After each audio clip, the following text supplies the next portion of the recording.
Jai Ram Krishna. Good morning, students. Today's topic is factors on which resistance of a conductor depends from 10th class physics. In this session, we will see what is the relation between resistance and resistivity, difference between resistance and resistivity.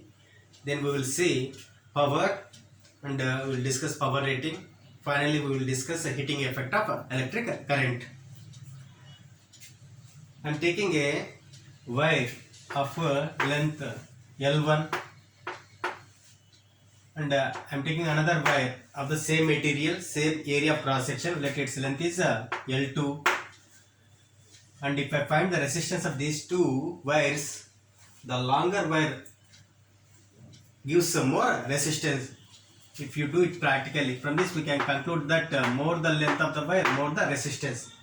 As the electrons or charges are flowing, they experience more resistance in this wire, maybe because of the more number of collisions. And if I take the same material I am taking, but length is also same, but the difference is only area of cross section. Its area of cross section is A1 and its area of cross section is A2, and A2 is greater than A1. So through this area of cross section, more number of charges can flow, and through this area of cross section, only few number of charges can flow. It means that more the area, less the resistance, means easy flow. It means that resistance of a wire is inversely proportional to area of cross section. If I combine these two equations, I can write R is directly proportional to L by A. If I remove this symbol, I keep a constant called rho L by A. This rho is called resistivity or specific resistance. Specific resistance. It is the nature of the material, where R is a resistance. This resistance depends on resistivity. Resistance depends on length and area of cross section. Resistance depends on physical dimensions, but resistivity does not depend on physical dimensions. Resistivity depends on temperature of the material, and it also depends on the nature of the material. It is like resistance is the nature of the property of the object. Resistivity is the property of the material. What is the difference between material and object? If this is the material, I purchased certain material, like it is copper. Now with this material, I made this is one wire, this is another wire, this is another wire. So these are the objects. With this material I purchased and I made these objects. These 1, 2, 3 are the objects. This is the material. This is copper, this is copper, this is also copper. But if you take its resistance is R1, its resistance is R2, its resistance is R3. Because objects are different. Objects means their shape is different, physical dimensions are different, length may be different, area of cross section is may be different. But here nature is same. So its resistivity is rho, its resistivity is rho, its resistivity is rho. So material is same, so resistivity will be same. Because objects are different, their resistances are different. Then if I take a wire of length 1 meter and area of cross section 1 square meter, then resistance of the material is numerically equal to resistivity of the material, and unit of resistivity is ohm meter. It is ohm meter, not ohm. If you write ohm meter, this is instrument. Ohm meter is instrument used to measure resistance. This ohm meter is different, this ohm meter is different. Ohm meter, this is ohm meter. So this difference you have to remember. Now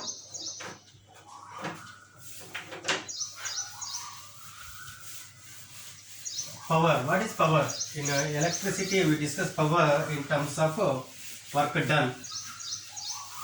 The rate of work done is called power. Power is equal to rate of work.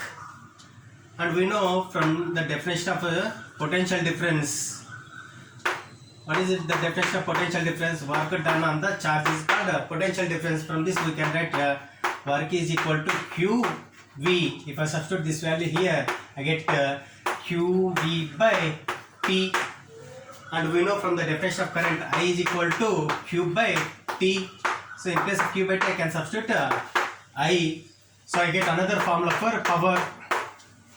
Different forms of power. This is one form, this is second form, this is third form. And from Ohm's law we know V is equal to IR. If I substitute V is equal to IR in this equation, I get I into V is equal to IR, that is equal to I square R. And from this I is equal to V by R. In this equation I substitute I is equal to V by R, that is equal to V square by R. These are different forms of power.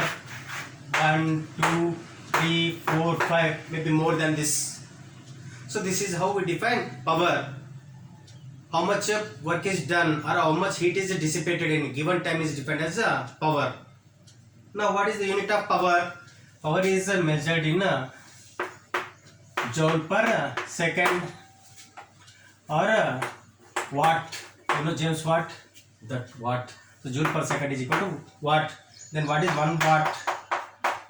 1 joule per 1 second is equal to 1 watt. If 1 joule of work is done in 1 second, then power consumed is equal to 1 watt. Now if you purchase any appliance,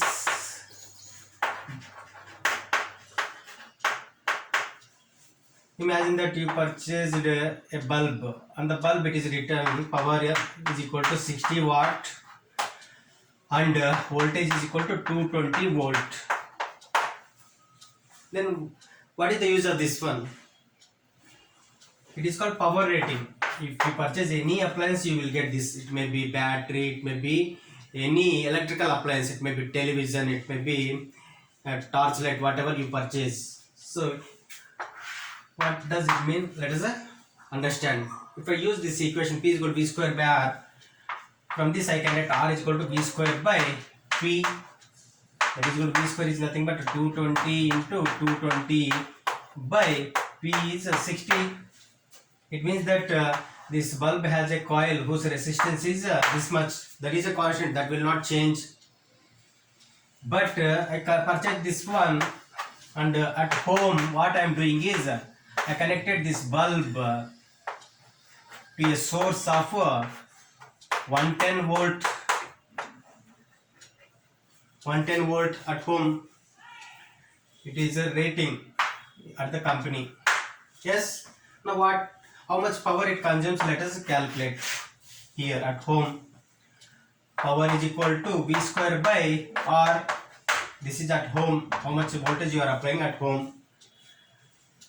So from this V square at home you are applying 110 into 110 divided by resistance. Resistance you calculated 220 into 220 by R, that is 60. So 110 2s are 110 2s are 4, 15 jar. So how much power it consumes is 15 watt.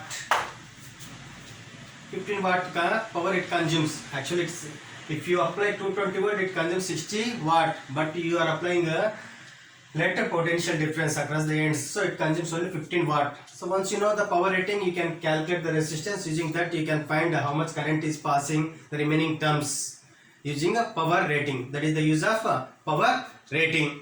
Now what is the heating effect of electric current?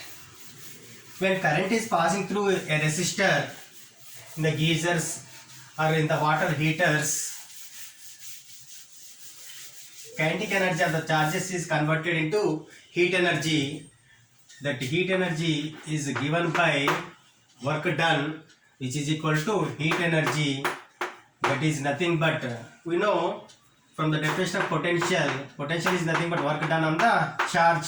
So same I take here, W is equal to W by V is equal to W by Q. So W is equal to Q into V.